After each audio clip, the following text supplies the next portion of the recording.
আসসালামু আলাইকুম। আশা করি সবাই ভালো আছেন। আমি আজকে একটি বিষয় নিয়ে কথা বলবো। আমরা আসলে সবাই এই দুনিয়ায় যারা আছি সবাই বড় হতে চাই, সফল হতে চাই। সফল হওয়ার জন্য এক একজনকে আইডল হিসেবে গ্রহণ করি। অর্থাৎ আমাদের সামনে যাকে দেখি তাকে আইডল হিসেবে গ্রহণ করছি। কিন্তু আমরা যারা মুসলিম তাদের একমাত্র আইডল হওয়ার কথা ছিল হযরত মুহাম্মদ সাল্লাল্লাহু আলাইহি ওয়াসাল্লাম,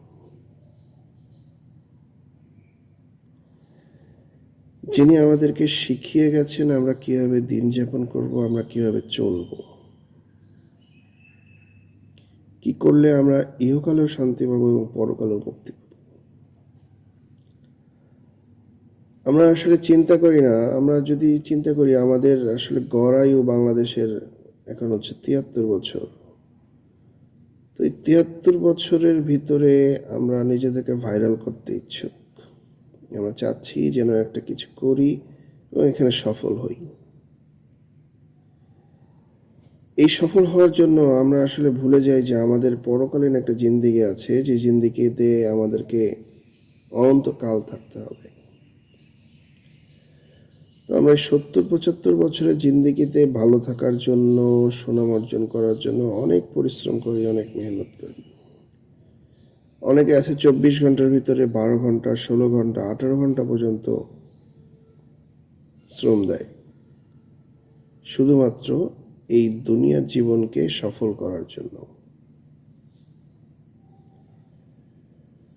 তাহলে ২৪ ঘন্টার ভিতরে ১৮ ঘন্টা যদি আমরা ব্যয় করি শুধুমাত্র দুনিয়ার জীবনের সফলতা অর্জনের জন্য, তাহলে আখিরাতে যে জীবনের শুরু আছে এবং শেষ নেই, সেই জীবনে সফল হওয়ার জন্য, সেই জীবনের কে যদি আমরা মাকসাদ বানাই, তাহলে আমাদের কি পরিমাণ পরিশ্রম করা উচিত। আসলে আমাদের চিন্তা করি না। এই চিন্তা না করার কারণে আমরা বুঝি না যে আমাদের কোনটা ভালো কোনটা খারাপ। সামনে যখন যে ট্রেন্ড আসে সেই ট্রেন্ডে আমরা গা ভাসাই এবং আমরা চিন্তা করি এভাবে চললেই হয়তো বা আমরা সফলতা অর্জন করতে পারবো। কিন্তু আমরা মেইন সফল তখনই হব যখন আমাদের আখেরাত আসবে, আমরা কবরের আযাব পার হতে পারবো।